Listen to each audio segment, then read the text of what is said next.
Вітаю вас, представтесь і ваше запитання, якщо маєте до нашої гості. Добрый вечер. Добрый. Добрый вечер. Я хочу выразить поддержку моих родственников, друзей, знакомых за вашу работу. Дякую. Очень жаль, что власти Украины так поступают с единственным каналом, который полностью освещает все события, происходящие в Крыму. Благодаря спутниковой связи вас смотрит весь мир. И у меня вопрос к властям Украины и к депутатам. Почему в течение 2 недель не могут решить вопрос с финансированием?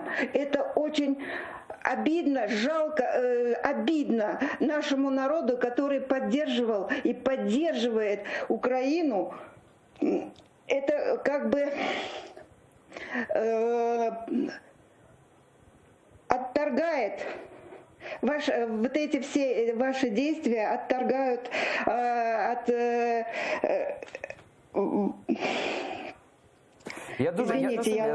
Зрозуміло. Дуже дякуємо за ваш дзвінок. Ну, давайте відповімо, так? Люди телефонували. Дуже дякую. Це вже такий другий дзвінок і дуже відчувається важливість телеканалу дійсно для кримських татар.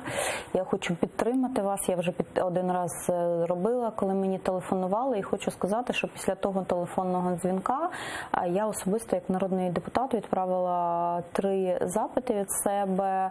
І вони стосуються ситуації, яка склалась навколо каналу. Тобто мені не байдуже, що буде зі ЗМІ, з вільними ЗМІ. І я вважаю, що ваш телеканал є одним з тих драйверів, який дійсно насправді доносить думку тієї частини України, яка, на жаль, зараз переживає не найкращі часи, але яку я чесно вважаю драйвером повернення Криму в межі України.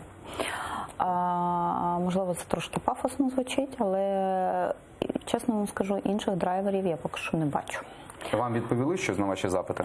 Поки що не відповіли. От я хочу сказати, що 17 лютого я їх відправила генеральному директору концерну радіомовлення та радіозв'язку телебачення, далі голові Державної казначейської служби і міністру культури, молоді та спорту. Всі ці питання вони стосувались там з різних боків щодо фінансування, щодо продовження діяльності.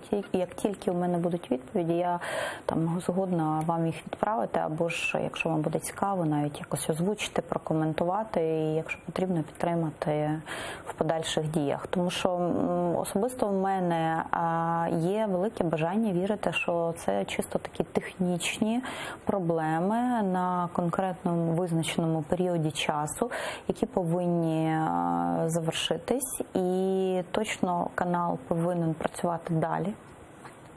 Інших просто варіантів немає, тому що ми втрачаємо частину населення. Ми вже втратили, вибачте, частину Сходу, тому що в нас теж там є проблеми певні з телебаченням, радіомовленням і взагалі з інформаційною комунікацією. А тепер ми ще можемо втратити Крим, Крим і ту частину людей, яка дивиться, я маю на увазі, на півдні України. Тому я, чесно, буду вас підтримувати.